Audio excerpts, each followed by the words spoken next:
Rudy Giuliani voters now see out campaigning appears to have mellowed out from his days as New York City's mayor. As mayor, Giuliani hosted a weekly radio show and took calls live from New Yorkers.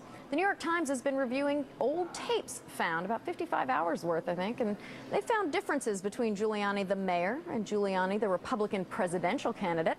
For example, here's then Mayor Giuliani lashing out against the NRA back in 1994. The reason why the NRA has lost all credibility are statements like that. People do not need assault weapons in order to defend themselves. But it really is absolutely astounding that the NRA continues to have influences in areas in which they make no sense at all.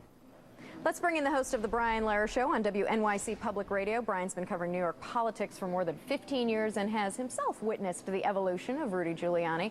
So, Brian, I know you spoke with the New York Times reporter about these Rudy tapes. First, did you ever listen to the show back then yourself? Listen to, well, actually, his show was on exactly opposite my show. Ah, the competition. That's right. He was the competition. Isn't that funny? But I never had to listen to the show to get this point because he dealt like this day to day in New York. So this raises a very important question that I think has gone unasked until now for the rest of the nation. The rest of the nation sees either the reassuring Rudy of 9/11 or Rudy, the pro-abortion Republican. And those are the two big questions that seem to surround him, or the two big images.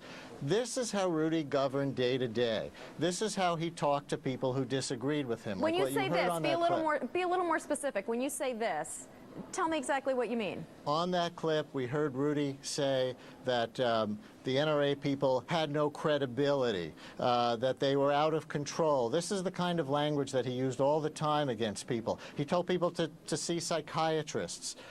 This is the Rudy who governed day to day. If you like George Bush with us or against us government, you will love Rudy Giuliani. And people around America don't realize that, seeing his smiling face on the campaign trail. Did you ever interview him? You said you were Sure. on the air at the same time. Did he ever come on your show, or did you interview him at different times? He has come on my show a number of times, sure. And so what was that like? Was he the same way? No, he wasn't the same way. He was very professional in an interview. We tend to do a very issue-oriented show, not a lot of name-calling, you know, it's not that kind of talk radio. So why do you think he would be so tough with New Yorkers when they're calling in one-on-one to talk to him?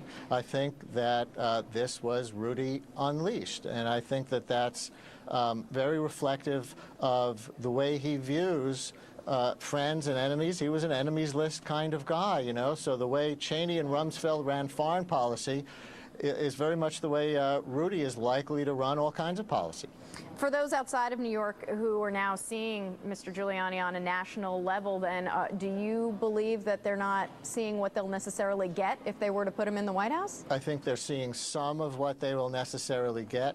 He's a very articulate man. He is very knowledgeable about the issues. His grasp of detail is amazing, and he knows what he wants, and he goes after it, and he can be extremely effective. But there is this divisive side of him that I think we've been through the last 8 years, that people have to ask themselves, do we want another 4 years of that before they pull the trigger or pull the lever for Rudy Giuliani? Some people might just say he's tough.